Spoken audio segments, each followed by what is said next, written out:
Hey y'all, welcome back. Well, today's video is going to be another requested video on the Duramax, so it's going to go to the Duramax playlist.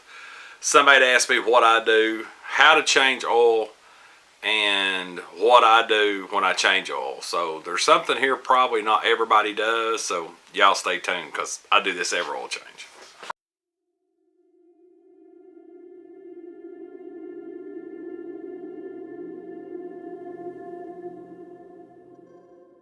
Okay, my truck is a 2006 Chevy Silverado 3500. 6.6 Allison, or 6.6 Duramax, the Allison transmission sided. Crew cab, long bed, not the dually. Either way, the same engine, same treatment will work. But it calls for 10 quarts of Rotella, and I'm putting a 15W40 in it.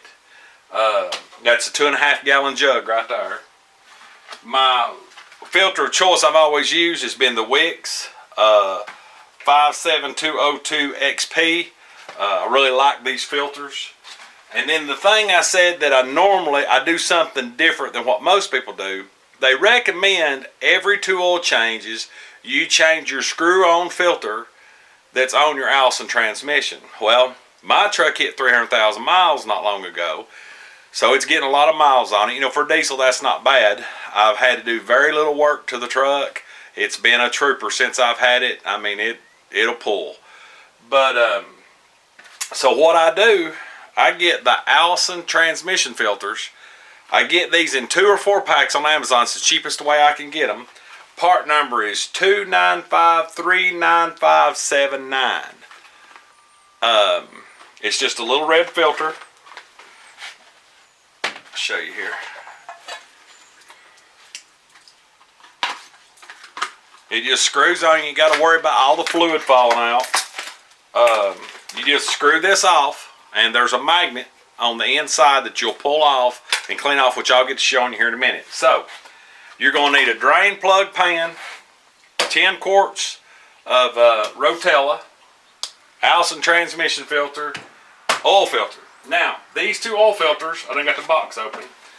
These 2 filters, of course, you can see there's a pretty big difference.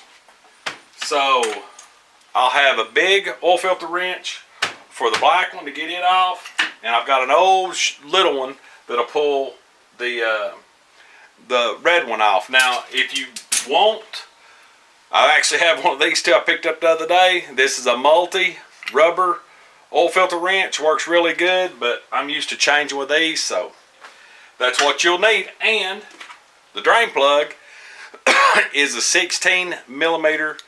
I'm using a 6-point socket and a 3/8 drive to get it out there. So we'll go ahead and start with the oil first.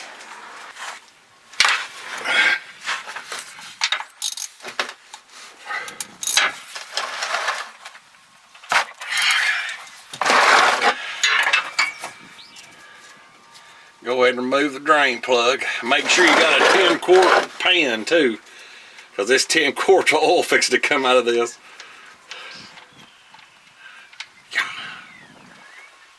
Alright, now, while that's draining,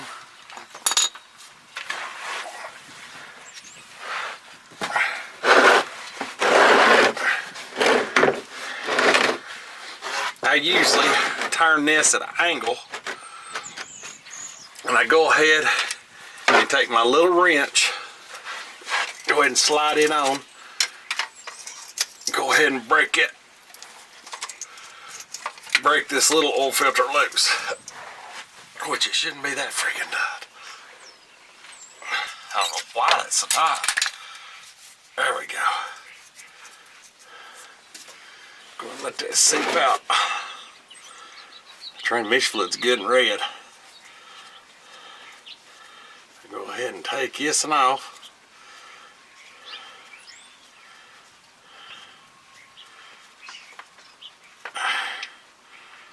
Alright, now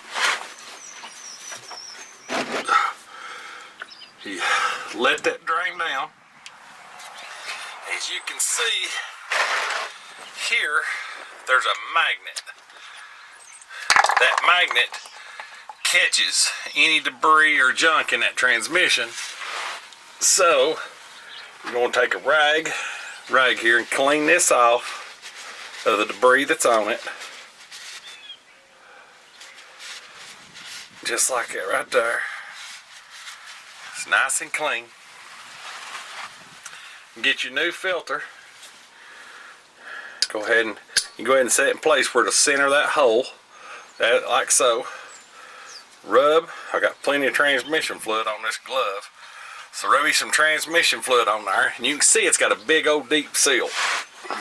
So just gonna take and stick it back on there. Run it back on.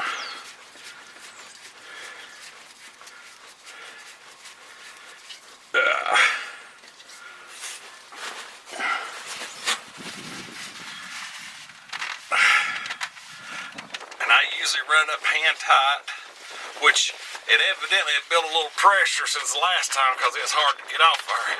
But you want to crush that seal. These transmissions got a lot of pressure in them. Clean it up. Okay, now that the transmission filter is taken care of, we're going to move over here to the oil filter.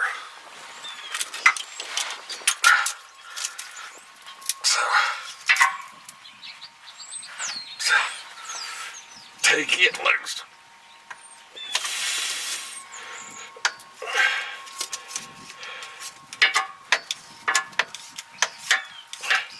Get y'all up here a little closer so you can see what I'm doing.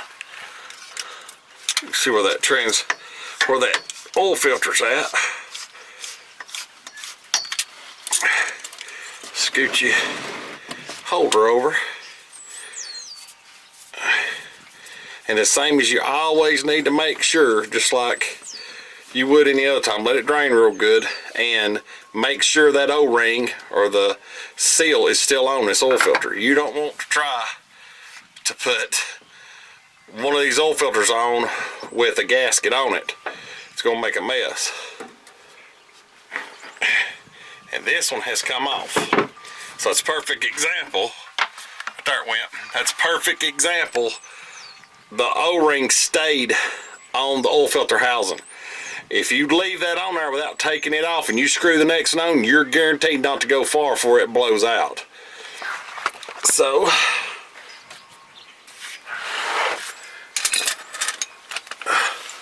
take your oil filter. Of course, I got some oil in my hands. Lube up. Put your little oil in here so that'll bite good. Or where it'll slide on like it's supposed to.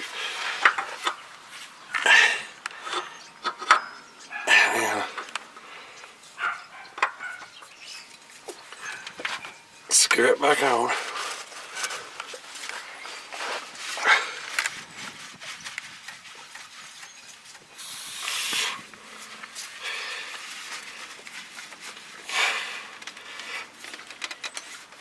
You're going to hand tighten. And then always take and wipe any excessive oil off, or anything that's could possibly smoke or make you think you got an oil leak.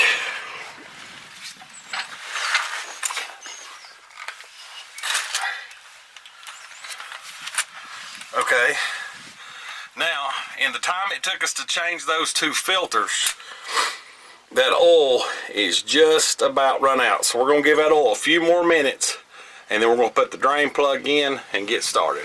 Just about drained down now. So I always drain the oil first. While it's draining, I change my transmission fluid filter and wipe it down and put the new one on. Lube up the seal, make sure the seal's off the old one, lube up the seal and put it back on. Then I move to my oil filter and drain my oil filter down. By the time I get my new oil filter on and get everything wiped down, my oil is just about done. So now I'm going to reinstall my old oil drain plug, clean it up and put it on, and then we'll put oil in it, and then we'll reset our oil counter life. So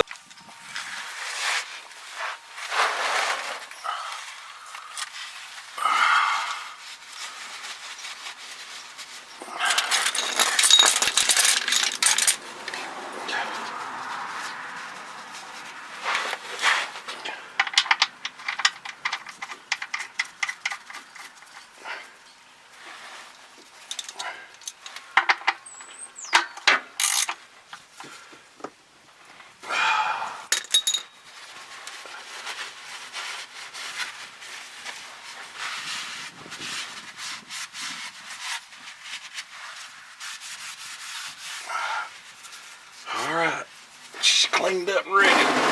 Now, your oil fill's right in the front of the motor.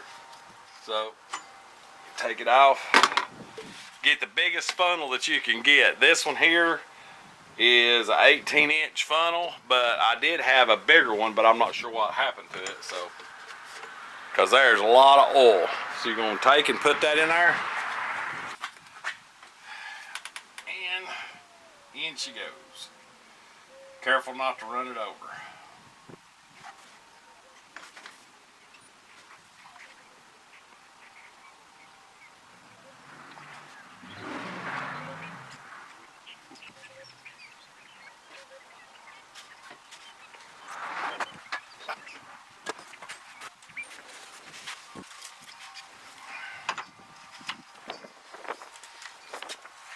Now we got the oil in, all the filters, everything's good to go. We're gonna let everything drain down the oil pan real good. So while we're doing that, before we crank it, we're gonna go reset our oil life filter, or our oil life counter, so that so we're good to go for our 100%. All right, put your keys in your switch, turn your switch on. As you can see, my engine oil life is at 1%. So basically, it's going to switch here in a second. No, it's going to stay on engine oil off. So if you want to find it, you're going to push this button right here. So you can see it runs through all of your stuff. There's engine oil off. So then you're going to go to this button, the bottom button, and you're going to hold it till you see that Z go to reset counter. Alright, there it went. Engine oil life reset. Push this button one more time, and you'll see your engine oil life is at 100%. Now, to keep that, you just turn your switch back off, and then you're ready to crank your truck. And we'll see how fast the oil pressure comes up. Right to it.